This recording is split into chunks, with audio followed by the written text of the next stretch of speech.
right, and we're back for more keywords and concepts. I did tell you it was going to be a short week, and as promised, this is our second and last video for this week, so yay for us.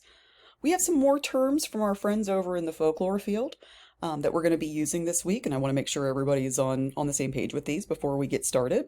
So the first one is going to be a legend. Now, you can kind of think of this as being the counterpart to the myth.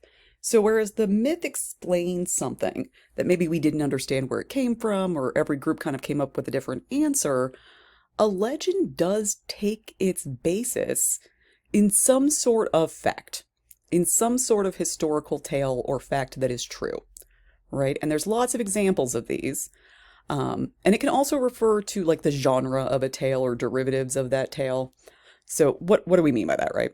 So for example, this is something that's going to come up a lot this week. There was a revolt in New Mexico in 1690. Okay, the indigenous folks, the Pueblos, and some of their neighboring tribes got together to, well, attack Santa Fe and kick the Spanish out.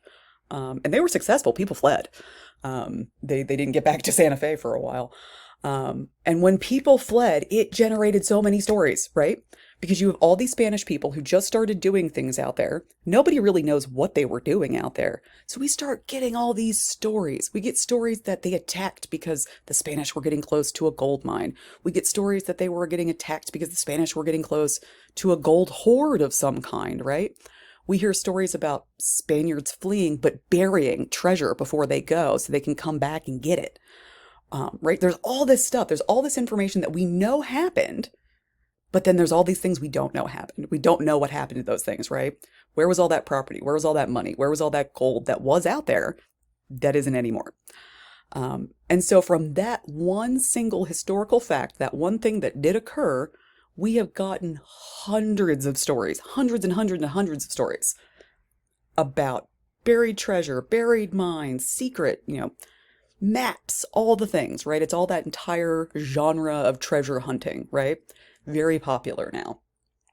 So we're kind of thinking this as the fact-based myth. Truth is really not a helpful concept when we're talking about these kinds of narratives, just because it's not the point, right? We can look and see what's true and what's not, and that's super. But when we're talking about human beings, people get a little more complicated than that, right? They can't just say, well, people only believe what is true and not what is false, and they're not influenced by narrative at all. Well, that's silly. So that's, not true. So we also have from our friends in folklore another concept that we'll be seeing a lot this week, and that's the concept of a curse. A curse, generally, refers to a supernatural invocation of harm, right? So it's not necessarily that a human is going to intentionally harm you if you do something wrong and get a curse put on you, right? It's just that forces in the universe will conspire to make sure bad things happen to you. So it's very kind of ethereal, it's very supernatural. But most importantly, and this is the thing I really want you guys to know about this, curses almost always indicate that we're supposed to be paying attention to morality, right? Because what's a curse? It's a punishment. You're being punished for doing something you're not supposed to do, right? That's morality. So when we hear people talking about curses assigned to things, think of that as morality. Think of that as a concept of good and bad being applied to a thing. All right, I know this sounds kind of weird at the moment, but as we get into our videos and you get into your reading for this week, it will make a lot more sense because almost all of these stories have a curse in them. And it tells us a lot about the stories and the people writing the stories and the people telling the stories, right? So that is all of our keywords and concepts for this week. So we can get into the gold hunting.